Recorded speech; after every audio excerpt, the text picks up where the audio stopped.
मैं तो सोच सोच कर पागल हो गया। मैं क्या वजह होगी यहां से चली गई?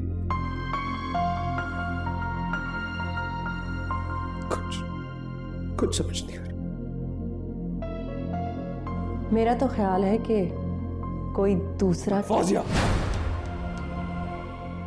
जुबान संभाल कर बात करो। ये मत भूलो कि तुम किस खानदान से ताल्लुक रखती हो। ऐसी बातें तुम्हें ज़ेब नहीं देती, और ना ही मैं तुम्हें नाजी के बारे में इस तरह की बातें करने की इजाजत देता हूं। मुझे तो मालूम है कि मैं किस खानदान से ताल्लुक रखती हूँ, पर क्या तुम्हें याद है कि वो किस खानदान से ताल्लुक रखती थी?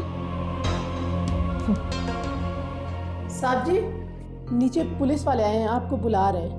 अच्छा, तुम ऐसा करो कि साइका का ख्याल रखो, मैं उनसे मिलकर आता हूं। इधर बैठ जाओ।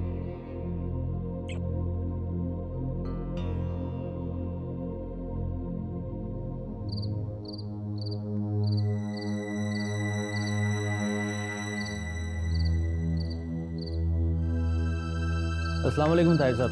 इंस्पेक्टर साहब, आई एम सॉरी इतनी रात गए आपको डिस्टर्ब किया। अरे नहीं, कैसी बात करें, मैं तो बेचैन हूँ कुछ सुनने के लिए। कोई खबर?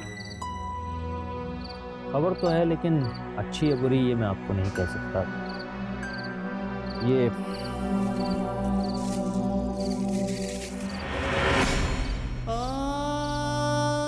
ये गांव की दूसरी तरफ जो दरिया बहता है वहां से मिले।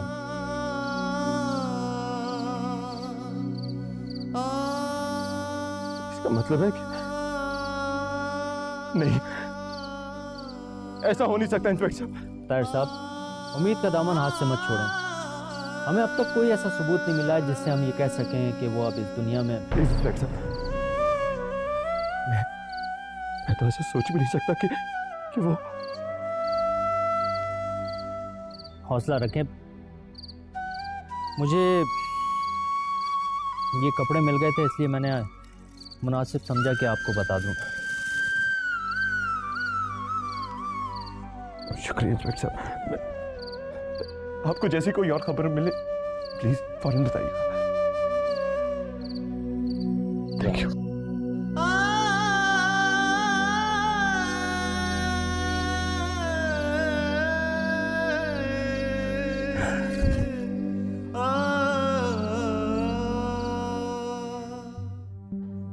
खालाजान, इतने दिन हो गए नाजी की कोई खबर ही नहीं है। उसकी तो लाश भी नहीं मिली। बस हम ताहिर को देखते तो हमारा दिल दुखता है।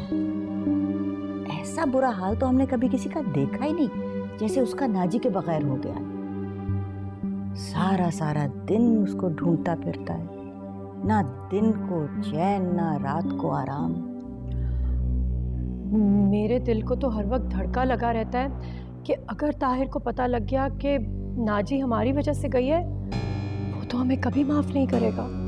ताहिर का हाल देख के तो हमें समझ नहीं आता कि क्या करें। उसने खुद को जैसे बस छोड़ दिया। जब तक नाजी नहीं मिलेगी ना, वो ठीक नहीं होगा देखना। चले, अच्छा है कांटा निकल गया, खुद ही दफान हो गई। खैर खुद तो नहीं गई, हमने तो जो सुलूक किया उससे घबरा कर भागी है वो। हमने भी तो कसम खा ली थी ना कि उसको मिटा कर ही दम लेंगे। ऐसी ऐसी अजियतें दी के बस। खालाजान, मैंने भी क्या दिल का गुबार निकाला। मुझे यकीन था कि तंग आके फरार हो ही जाएगी, लेकिन दाद तो फौजिया को देनी चाहिए। उसने क्या कमाल किया, उसने तो नाजी की जिंदगी को जहन्नुम बना दिया। लेकिन आखिर गई कहाँ? ताहिर ने तो जमीन आसमान एक कर दिए उसकी तलाश में। हमें क्या, जहां मर्जी जाए, जिंदा रहे या मरे। लेकिन ताहिर तो दीवाना हो रहा है, फिक्र है हमें उसकी। चंद दिनों की बात है खालाजान, ताहिर खुद ब खुद ठीक हो जाएगा। वक्त बहुत बड़ा मरहम होता है। बस मुझे तो ये फिक्र है कि कहीं से आ ना जाए वो। तौबा करो, फिर कहाँ से आएगी? हमें तो यही खुशी है कि सांप भी मर गया और लाठी भी ना टूटी। बस अब ताहिर की फिक्र है, उसे किसी तरह नॉर्मल करना। हमें डर है कि वो तो आपे से बाहर ना निकल जाए। आप लोगों ने, आप सब लोगों ने मिलकर मेरी नाजी को मुझसे दूर भगाया। मैं सारी बातें सुन चुका हूं। अगर मुझे यह पता होता कि मेरे अपने घर वाले मेरी जान के दुश्मन बन जाएंगे, मैं इस हवेली में कभी कदम ही ना रखता।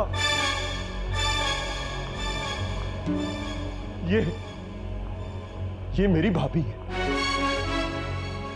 जिसने भाभी और देवर के मुकद्दस रिश्ते की धज्जियां उड़ा दी। भाभी तो मां की जगह होती। बड़ा मान रखा आपने भाभी होने पर। अपनी बहन के साथ मिलकर किस तरह के मंसूबे बनाए मेरी बर्बादी के लिए। और मैं बेवकूफ, कुछ भी ना समझ सका। उसकी बेबसी को खामोशी समझकर झुठलाता रहा। वो रोती रही। उसकी आंखों में जो इल्तिजा थी, उसको भी ना समझ सका। अंदाज हो गया था। हाँ, आप सबकी बातों में आके अंदाजा हो गया था।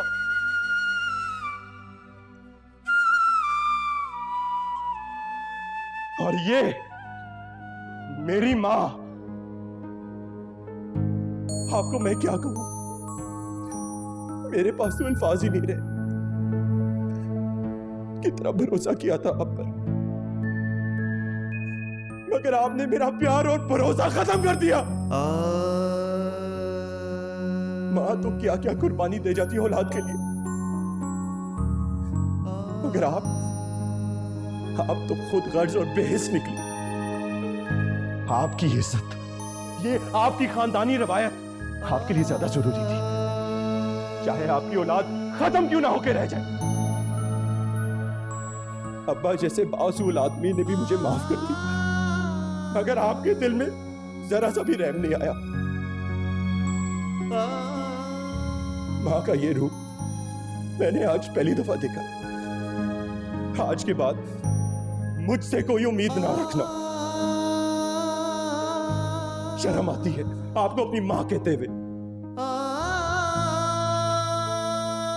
जिस मां के पैरों तले जन्नत होनी चाहिए, उस मां ने खुद ही अपने हाथों से उस जन्नत को दोज़ख में बदल दिया। जा रहा हूं मैं यहां से, जा रहा हूं। मेरी नाची मुझे बुला रही, मैं उसके पास जा रहा हूं। कभी वापस नहीं आऊंगा, कभी वापस नहीं आऊंगा। ताहिर, ताहिर, ताहिर,